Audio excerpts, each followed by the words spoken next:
In this video, we'll show you how you can reset your Garmin Vivoactive 4. So there's a couple options here when you want to reset. You can either reset to factory default settings or completely wipe the device. So in order to get started here, we're going to press and hold the back button here until we get our menu. And then we're going to scroll and tap on the gear icon. And from that, we're going to scroll down until we see our system menu. And then from that, we're just going to scroll until we see our reset. Tap on that.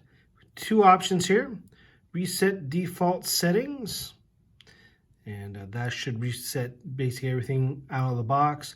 Or if you completely want to wipe the device, we have delete data and reset settings. So we're going to opt for this. So in the scenario that we want to sell our Vivoactive 4, because there's a new version out, so we want to wipe it before you want to give it to somebody. So this restores default settings, clears.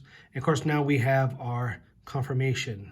We can cancel or apply. We're going to hit cancel here so that we can actually see the message here when we tap on reset default settings.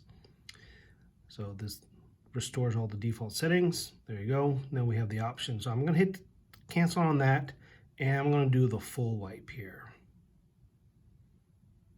All right, I'm going to apply it. And this might take a few seconds. The unit's going to restart. And it should behave just like you got it out of the box, at which point you can pack it up and sell it, or at this point start from the beginning and repair the device on your smartphone and do all this other stuff.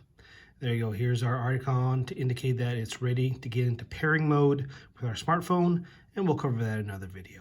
And there you go. That's how you quickly reset your Garmin Vivoactive 4.